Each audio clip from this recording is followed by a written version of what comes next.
Hey everyone, Dominic here. In the question of how we read,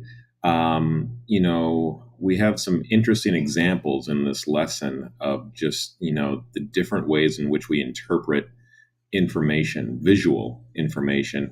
And, I guess from my point of view, I think it comes down to decoding, which was brought up in Parish, uh, and then interpretation.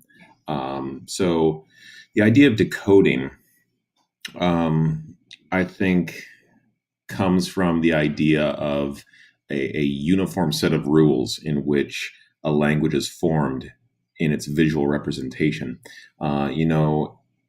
If I think about the Chinese language, which I have very limited understanding of. I don't know much about Chinese, honestly, but I've learned a little bit about how characters are formed and how representations of like a tree or water is represented through certain motions and things like that.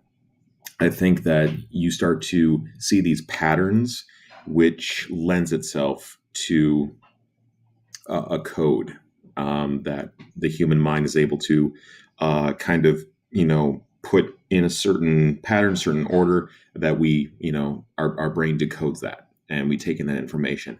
And then once we are able to take in that information, the second part is interpretation, where we, rationalize and we apply meaning to the information that we've taken in.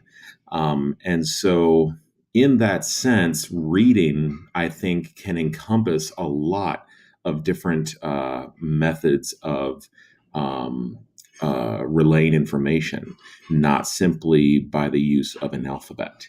And, the Hmong tapestry that we looked at in the lesson is not all that different from hieroglyphics used in ancient Egypt. And I think there's many other examples that you could point to where it's not necessarily an alphabet per se.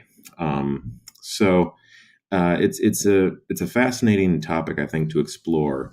But I think that decoding and interpretation, at least to me, are two big components to what encompasses reading. But anyways, I'd be interested to see what other people have to say.